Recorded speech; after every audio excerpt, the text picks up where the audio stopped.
Okay, welcome to the notes for section 3.4, solving exponential and logarithmic equations. We're going to put a lot of the properties and things that we've learned in the previous sections together in order to solve logarithmic equations. So I'm going to give you, they have these properties called the one-to-one property and the inverse property. I'm going to give you those, but then I think you're going to mostly learn this by observing me solving several different types of logarithmic and exponential equations. So the one-to-one property for exponentials, it states that if you have some base a to the x power, and then if you can get the same base a to the y power, then you can pretty much drop the bases and set x equal to y. And then for logarithms, that property looks like this. If you have the log base a of x and it's equal to the log base a of y, so basically if you can get one log equal to another log, then you can drop the logs and set x equal to y. The inverse property is going to simply involve you converting between exponential and a logarithmic form. So pretty much if you have exponential form and x is not by itself, then you can change it to logarithm form and hopefully get x by itself. It's very useful for when you have an x that's up in an exponent and you need to bring it out of the exponent. So describe some strategies for using the one-to-one properties and the inverse properties to solve exponential and logarithmic equations. So let's look at some examples. If I have, say, 2 to the x equals 32, and I wanted to get my x out of the exponent here, or say I don't know my properties by heart, I could do the log base 2 of 32, and that's going to give me x. So with x by itself and with this stuff over here, I could actually use my calculator and plug in log of 32 divided by log of 2, and let's just see what we get for that. Prove to ourselves. Log of 32 divided by log of 2, we should get 5. And so basically 2 to the 5th is 32, and if you don't know your powers of 2 by heart, then you can use your logarithms to solve that. So let's look at another one where I might need to do some condensing.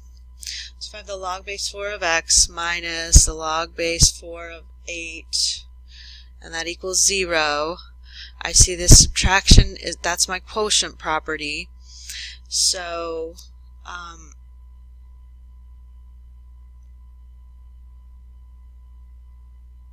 actually, rather than using the quotient property, I want to, because I'm not using those properties right now, I want to get it as one log equal to another log. So if I add the log base 4 of 8 to both sides,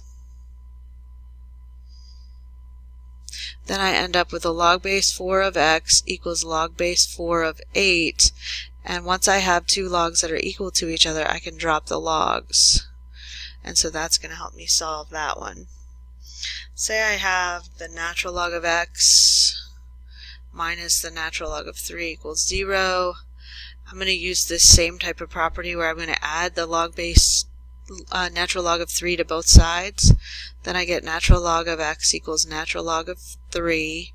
And if I have two natural logs, or two logarithms with the same base, which natural log both have base e, then I can drop the log and I get x equals 3. I'm going to do a few more. Say I have, actually, where would be a good place for me to write these?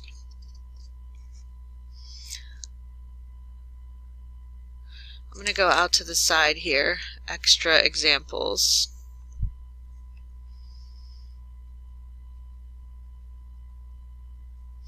Alright, say I have 1/3 to the x power equals 9.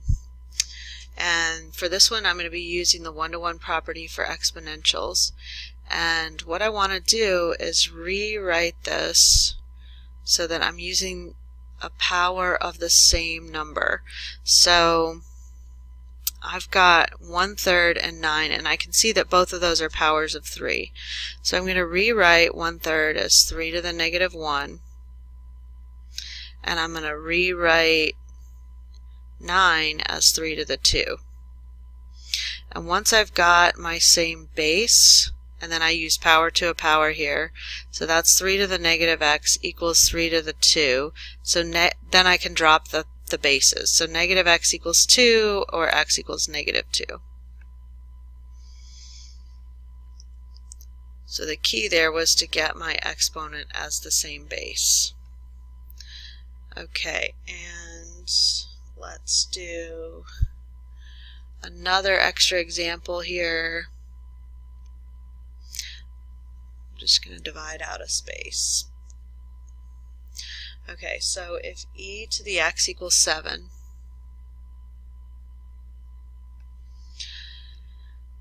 so what I can do here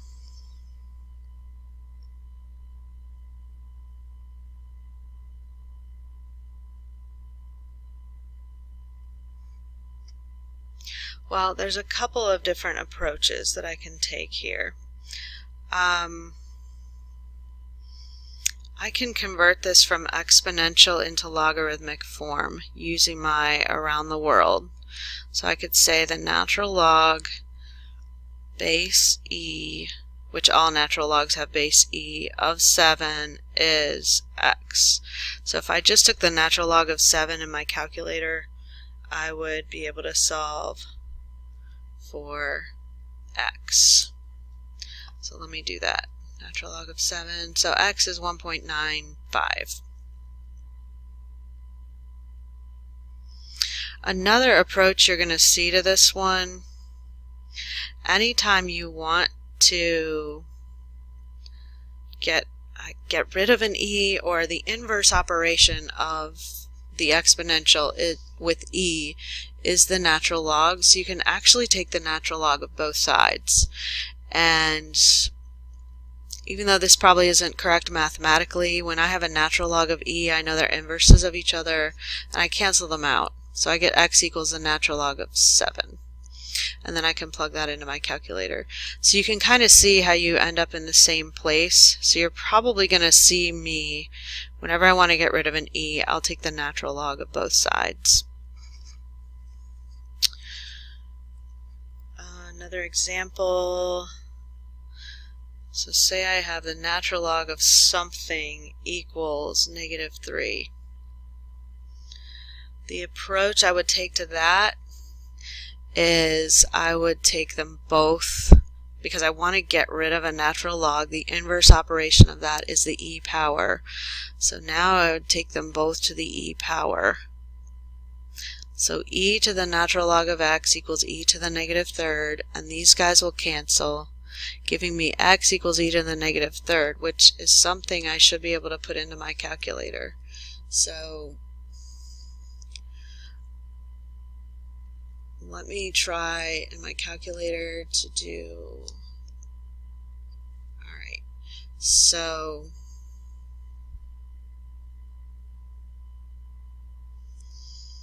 I'm not sure I entered that incorrectly. Let me try it the other way. Okay, so yeah, I have to enter in my number first. You'll enter in your number afterwards with the TI calculators. So we simply get x is e to the -3rd, and that just so happens to equal 0.05 if I round.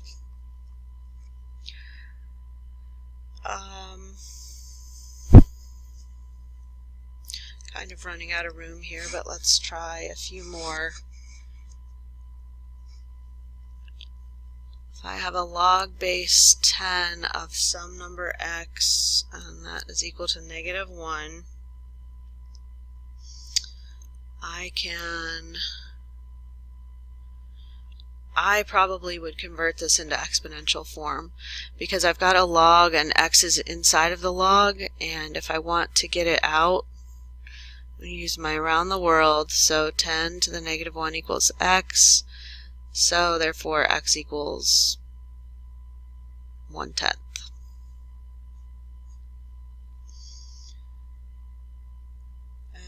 Last but not least, if I have a log base 3 of some number x and that equals 4, again, I would probably use the approach of changing this into exponential form, and that's going to bring my x somewhere where I can solve for it. So round the world, 3 to the 4th equals x, and then I plug that into my calculator. I get x equals 81. So let's look at the examples on this page that you're given.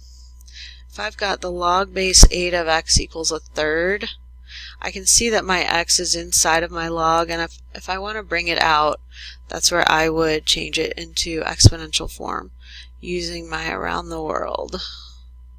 So 8 to the 1/3 equals x.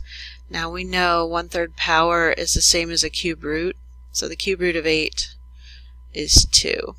And you can use your calculator for that if you need to, but it's better if you have an understanding of exponents.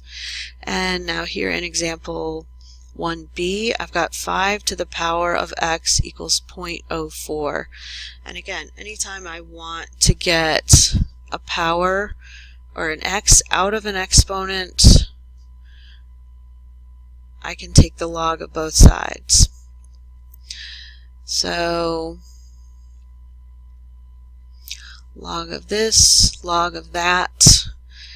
Now from the last section I'm using my power property. X times the log of 5 equals the log of 0.04. Divide both sides by log of 5 and we get x equals log 0.04 divided by log of 5, which is just something you put in your calculator, and you get -2. So let me think, is there an easier way I could have done that? If I used around the world, I'd get log base 5 of 0.04 equals x, and then I would end up typing this exact same thing into my calculator. So unfortunately, or fortunately, whichever way you want to look at it, there's more than one way to do a lot of these problems. In section 2, if we want to solve this exponential equation, I've got 10 to the x equals 90. And so I would probably go ahead with around the world and change it into log form. Log base 10 of 90 equals x. And fortunately for me, my calculator is already in log base 10. So I just need to take the log of 90 and I get 1.95. And that is our answer. So it basically means 10 to the 1.95 power equals 90, which makes sense, since 10 squared is 100. So we must be looking for a power that's slightly less than 2 so that we can get a slightly smaller number than 100. So let's keep going. In example 2, I've got at e to the x minus 2 minus 7 equals 59. And I really can't do much with this while it has this minus 7 over here. So I'm going to add 7 to both sides just so my e can be all by itself. So now e to the x minus 2 equals 66. And I want to get this x out of the exponent. So I'm going to take the natural log of both sides because I want the natural log and the e cancel out. So that gives me x minus 2 equals the natural log of 66. So this is just a number that you can put in your calculator, and whatever it is, we want to add 2 to both sides, and that way we get x by itself. 66 natural log plus 2 equals 6.2. Let's see, it says round to 3 decimal places. Sorry. Okay, so 6.2. The 9 would round up, so 190, I guess. 6.190 is what they were looking for. Alright, so now I've got this log base 6 of 4x minus 7, log base 6 of 8 minus x. So remember, with our, what property is that? The 1-to-1 for logarithms. If we get a log with the same base equal to another log of the same base, we can just drop the logs. So then we just solve it algebraically. So I'll bring my 7 over and I'll bring my x over. So I get 5x equals 15, so x is 3. And here I've got 4 times the natural log of 5x equals 28. So anytime I have one of these logarithmic expressions, I kind of want to get the log by itself, so then I can start either doing an exponential or something like that. So anyway, I would want to divide both sides by 4. So then I have my natural log of 5x equals 7. And this is one where I kind of want to get rid of the natural log. So I would do e power on both sides. So 5x equals e to the 7th. And remember, e to the 7th is just a number from your calculator. So that can stay there. Let me divide by 5 to get x by itself. X equals e to the 7th, divide by 5. So 219.327.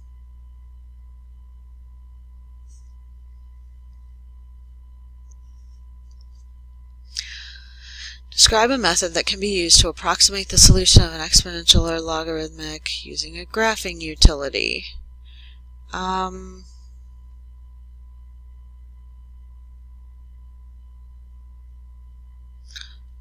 I don't have a graphing utility handy, so we're going to come back to that one. Alright, and so in example 4, this is actually something you would use in business or in personal finance. So we've got our formula for continuous compounding, A equals PE to the RT. How long will it take $1,500 to triple in value if it's invested at 12%? So we're given our interest rate and our principal, and we're looking for the time. So we have to use a little intuition to figure out what our final amount is. So if we were asking for $1,500 to triple means times 3, so we really want to know, when is that $1,500 worth $4,500? So I can plug that in, and I'm going to put my rate and my time. So first of all, divide by that 1,500. So that word triple is going to come back into our problem because we're going to have this 3 right here. That equals e to the 0.12 t. And now whenever I want to get an exponent or a variable that's stuck up in an exponent, if I've got e in the problem, then I'm going to take the natural log of both sides. And so that's going to cancel there. So I get the natural log of 3 equals 0.12 t, divide by 0.12 on both sides. And I get t equals natural log of 3 divided by 0.12, 9.155. So what that is the number of years. If I invest at 12% and I leave my money there for 9 years, then my money will triple. So now you're ready to do the homework for section 3-4.